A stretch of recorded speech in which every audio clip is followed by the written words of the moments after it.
Sorry.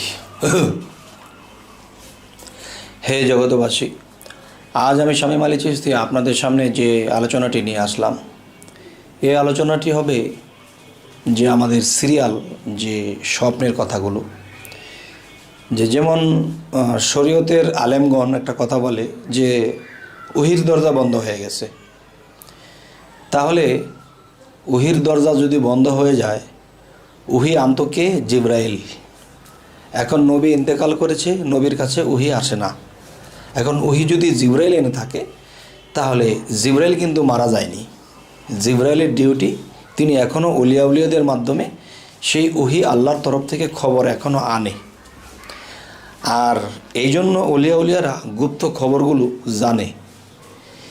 তো মোল্লা মুন্সি যারা আছে, যারা মুসল্লিগণ, তারা নামাজ পড়ে রোজা করে, আল্লাহর সাক্ষাৎ পাইল কি পাইল না এবং পাবে না এই কথাই বলে যে মুসা চলে গেছে, একজন নবী দেখতে পারে নাই, তাহলে আমরা কীভাবে দেখব?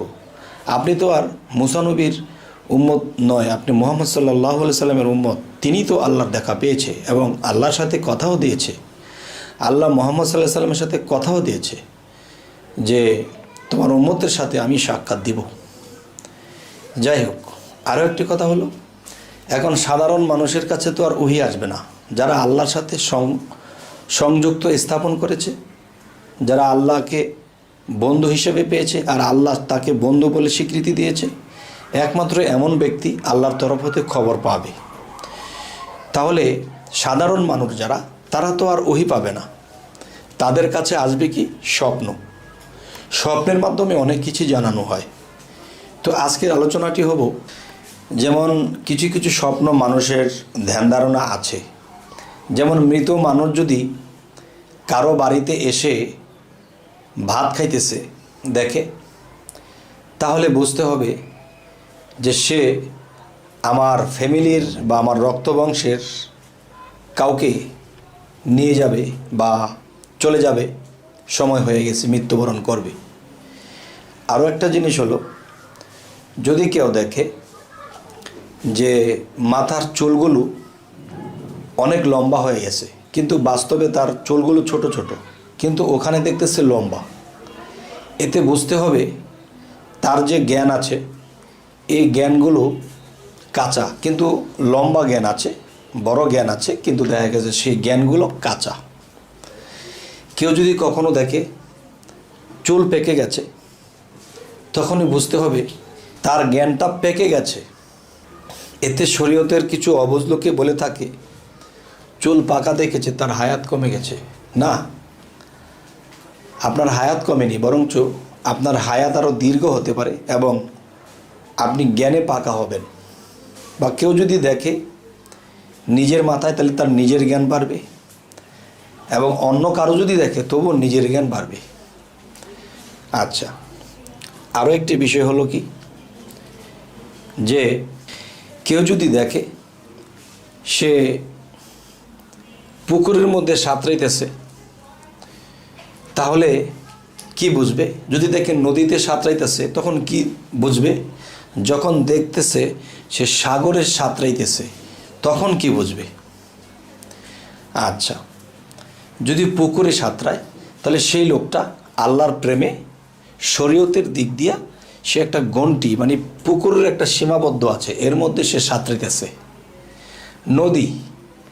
নদীতে কেউ সাঁতরাইতেছে, তখন বুঝতে হবে সে মুর্শিদ ধরেছে, তার সে মুর্শিদের প্রেমে, রাসূলের প্রেমে সে আছে, নদী পর্যন্ত তার সীমাবদ্ধ।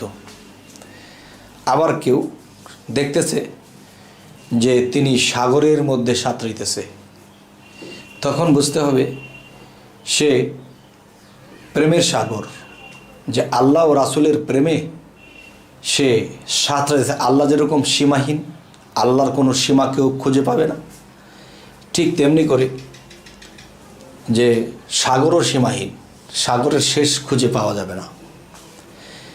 তাহলে আজকের যে বিষয়টি আলোচনা হলো সেটি কি, যে ফানাফি শেখ, ফানাফি রাসূল, ফানাফি আল্লাহ, এই তিনটা স্তর। ফানাফি শেখ পুকুর পর্যন্ত, ফানাফি রাসূল নদী পর্যন্ত, ফানাফি আল্লাহ একদম মহাসাগর, যেই সাগরের কোনো শেষ নেই। তবে হে জগতবাসী, আরও একটি কিছু বলবো, যে জিনিসগুলো মানুষের চলতে ফিরতে সুবিধা হয়, মানুষ বুঝতে সুবিধা হয়।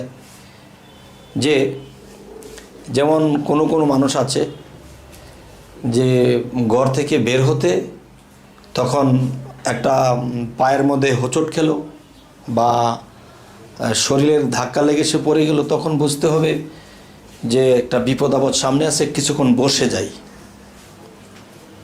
এটা শরীয়তের দৃষ্টিতে সামাজিকভাবে এটা বলে থাকে। আর আমি বলবো কি,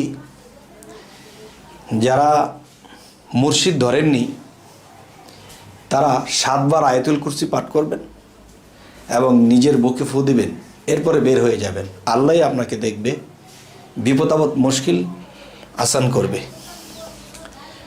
আচ্ছা, আর যদি কেউ মুর্শিদ ধরে থাকেন তাহলে তার মুর্শিদ তাকে শরীরটাকে বন্ধ করার জন্য একটা জিনিস শিখিয়ে দেবে। সকাল সন্ধ্যা নিজের শরীরটাকে বন্ধ করবে।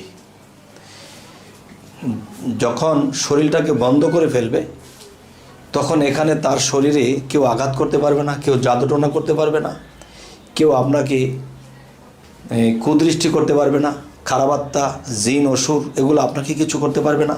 এমনকি আপনার শরীরে একটা গুলিও বিঁধবে না, গুলি অন্য দিক দিয়ে চলে যাবে।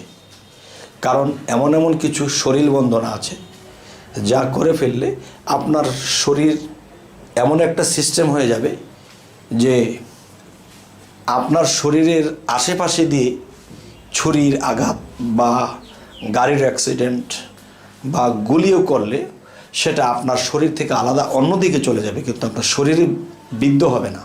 কেন হবে না? যে মুর্শিদ যেই শরীর বন্দনাটা দিয়ে দিবে, তখন আপনার এই শরীরটা 12 ঘন্টা করে 24 ঘন্টা বন্ধ হয়ে থাকবে, এখানে কোনো ক্ষয়ক্ষতি হবে না। যাই হোক, আজকের যে আলোচনাটি করলাম সে আলোচনাটি এই জন্যই করলাম যে মানুষ চলার পথে এই জিনিসগুলো লাগে। হে জগতবাসী, জানি না আজকের আলোচনা আপনাদের কাছে কেমন লাগলো, তবে এই নিয়মগুলো যদি কেউ মেনে চলতে পারে তো আশা করব 95% বিপদ মুক্ত থাকতে পারবে। তবে স্বপ্নের ব্যাখ্যা এবং বিভিন্ন আলোচনা নিয়ে আপনাদের সামনে উপস্থিত আবার হচ্ছি। তবে নতুন যারা আমাদের এই চ্যানেলটিকে দেখছেন তারা অবশ্যই সাবস্ক্রাইব করে নিন, পরবর্তীতে যেন আপনাদের সামনে এই আলোচনাগুলো নিয়ে হাজির হতে পারি। সকলে ভালো থাকবেন। আল্লাহ হাফিজ।